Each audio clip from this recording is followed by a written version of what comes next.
अंजुमने इस्लाह लिसा हम तलबदी का अरमा है, हम हैं मेहमान। आइए हम आज के इस मुसाबक़े खिताबत की आखिरी कड़ी को भी समाअत फरमाते चलें।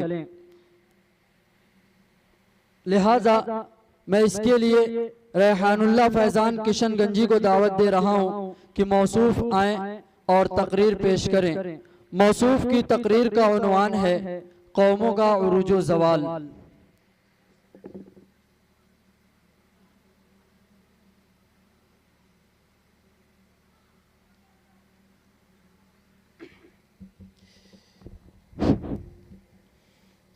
अस्सलामु अलैकुम वरहमतुल्लाहि वबरकातुह। नहमदुहु व नुसल्ली अला रसूलिहिल करीम, अम्मा बाद। फ़अऊज़ु बिल्लाहि मिनश शैतानिर रजीम, बिस्मिल्लाहिर रहमानिर रहीम। व तिलकल अय्यामु नुदाविलुहा बैनन नास, सदक़ल्लाहुल अज़ीम। ज़मीने चमन गुल खिलाती है क्या क्या, बदलता है रंग आसमां कैसे कैसे। ये गोरे सिकंदर ये है कब्रे दारा, मिटे नामियों के निशा कैसे कैसे। मुअज़्ज़ज़ असातिज़ाए किराम, काबिल सद तकरीम मेहमानान इज़ाम और अजीज़ साथियों, आज की इस मुबारक मजलिस में आप हजरात के सामने कौमों के उरूज व ज़वाल की हकीकत और दुनिया की तरक्की व तनज़्ज़ुली के नक्शे का एक हल्का सा खाका पेश करना चाहता हूँ। मुझे उम्मीद है कि इस आईना और हकीकत की छलनी में हम इक़्तिदार बाख्ता और तरक्की याफ्ता अक़वाम का चेहरा देख सकेंगे। उनके मुस्तक़बिल का अंदाज़ा हमें हो जाएगा और ख़ुद अपने तय फैसला करेंगे। हज़रात सामिईन, दुनिया आज से नहीं हजारों बल्कि करोड़ों बरस से कायम है और क़यामत तक बाकी रहेगी। इस मुद्दत में नामालूम कितनी कौमें रूए ज़मीन पर नमूदार हुई, कितनी कौमों ने इस दुनिया के स्टेज पर करिश्मा साजी की, अपने अपने करतब दिखलाए, तमाशा किया और चल बसी, फना हो गई। कितनी ही कौमों ने इस कदर तरक्की की कि दुनिया को मालूम होने लगा कि इनकी तरक्की लाजवाल है, ये कौम फना नहीं हो सकती, इसकी हुकूमत खत्म नहीं हो सकती। लेकिन जब हकीकी ताकत रखने वाले फरमारवा ने उनकी किस्मत का फैसला किया तो वो कौम ऐसे गिरी कि दुनिया उनके नाम से भी वाकिफ नहीं रही, उनके वो नुकूश भी बाकी नहीं रहे जिन पर उनको नाज था।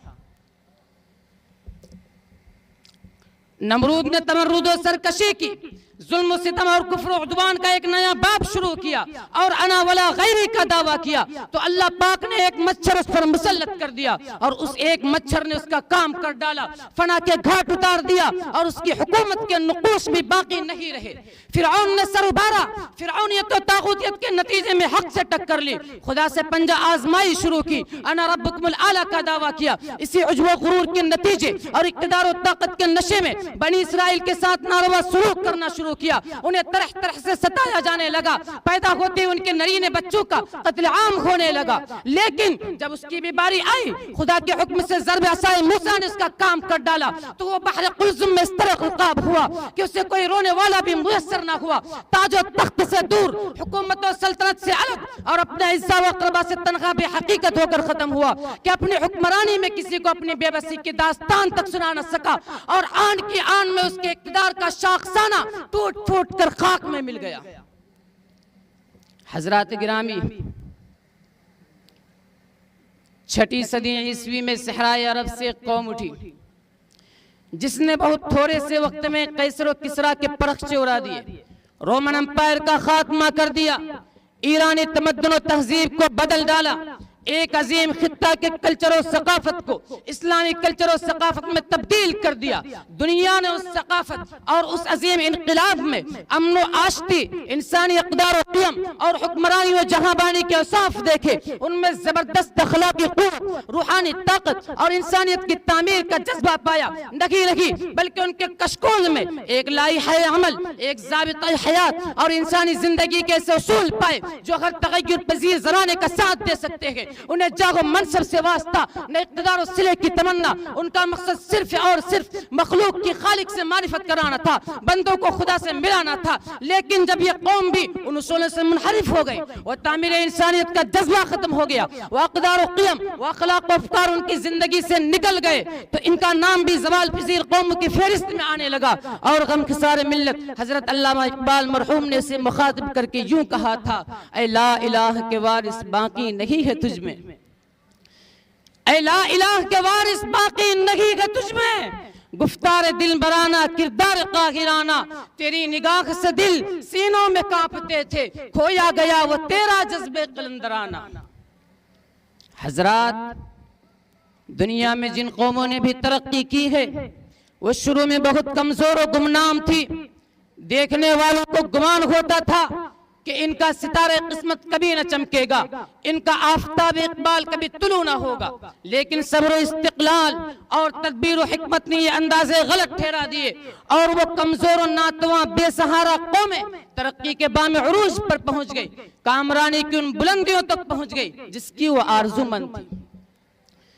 भला किसे यकीन था कि उस जजीरा अरब, उस बेआबो गिया सुनसान सहरा से नूर व मारिफत के चश्मे उबलेंगे। रूहानी इर्तिका और सियासी रसूख की बदौलत दुनिया की अजीम तरीन सल्तनतें उसके आगे सरनिगो होंगी। कौन कह सकता था कि आले अली व अब्बास, वो छोटी सी गुमनाम व बेनाम टोली सुबह शाम जिस पर शिकवा सल्तनत को उलट कर रख देगी। हालांकि एक दिन वो था जब उससे कहीं पनाह नहीं मिलती थी, हर आन उसके सर पर धमकियों के बादल गरजते थे, वह तलवारों और संगीनों की जद में थी। और कौन ये तसव्वुर कर सकता था कि सलाहुद्दीन अय्यूबी का छोटा सा नातवा जिस्म बरस तक कोहे गिरा के मानिंद अपनी जगह डटा रहेगा।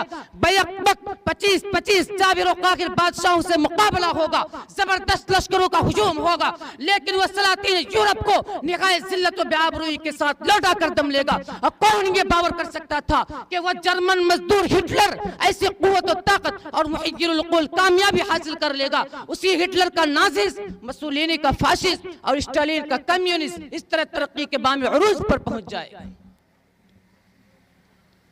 हजरात सामीन, जिन कौमों में बेपनाह हौसला होता है, उनके अज़ाइम जवान होते हैं, वो कौम सदा तरक्की करती है। और जब उसके मकासद भी पाकीज़ा, उसके उसूल भी जामे और ज़ाब्ता हयात भी बुलंद आसमूदा हो, तो वो कौम कैसे तरक्की ना करे, कैसे बामे उरूज पर ना पहुंचे। लेकिन जब ये पाकीज़ा मकासद, ये उसूल, ये बुलंद दस्तूर और अज़ाइम जवान ना रहे, तो वह कौम फना के घाट उतर जाती है और ये दस्तूर खुदाबंदी अपना करिश्मा दिखा देता है। व तिलकल अय्याम नुदाविलुहा बैनन नास। आइए हम अपने अंदर नूरे सहर, आबे गुहर और अज़्म जवां पैदा करे, बुलंद मकासद में अपना सब कुछ कुर्बान कर दे और ये दुआ करते रहे, ज़मीरे लाला में रोशन चिरागे आरज़ू कर दे, चमन के जर्रे जर्रे को शहीदे जुस्तजू कर दे। वमा तौफीक़ी इल्ला बिल्लाह।